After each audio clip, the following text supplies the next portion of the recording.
আমাদের cooking channel ঘরোয়াতে আপনাকে স্বাগতম। খুব সহজে আলু, ডিম আর কিছু ঘরোয়া উপকরণ দিয়ে ঝটপট বানানো যায় এমন একটি বিকালের নাস্তার আইটেমের রেসিপি নিয়ে আজ হাজির হলাম। এটা বানাতে আমাদের যেসব উপকরণ লাগবে সেগুলো হলো আলু 100 গ্রাম, বেসন 2 টেবিল চামচ, ডিম 1টা, পেঁয়াজ 2টা,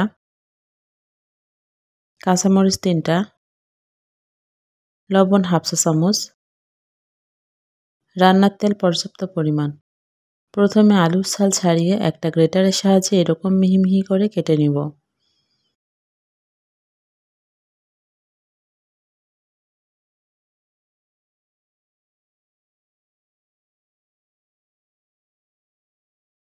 মিহি মিহি করে কাটা আলুগুলো ভালোভাবে পানিতে ধুয়ে পানি ঝরিয়ে নেব।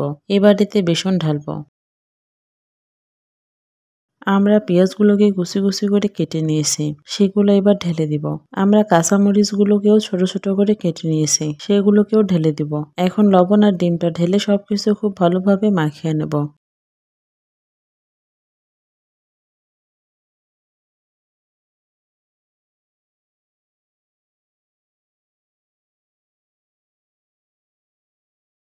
এবার চুলায় একটা কড়াই বা প্যান বসিয়ে তাতে ডুবো তেলে ভাজার জন্য পর্যাপ্ত পরিমাণ রান্নার তেল ঢেলে দিব। চুলা মিডিয়াম আঁচে জ্বলবে। তেল গরম হয়ে আসলে তাতে আমাদের মিশ্রণটা হাত দিয়ে এরকম আকৃতির বানিয়ে প্যানে ছেড়ে দিব। কড়াই বা প্যানের সাইজের উপর নির্ভর করে কয়টা একসাথে ভাজবেন।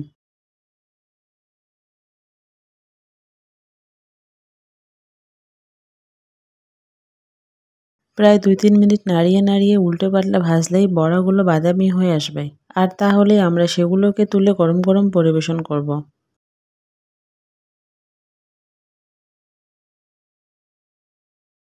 ভিডিওটি কেমন লাগলো কমেন্টে জানাবেন। ভালো লাগলে অবশ্যই লাইক ও শেয়ার করবেন। এরকম মজাদার খাবারের সহজ রেসিপি মিস না করতে চাইলে আমাদের চ্যানেলে সাবস্ক্রাইব করুন ও বেল আইকনে ক্লিক করুন। পরের ভিডিওতে আবার দেখা হবে।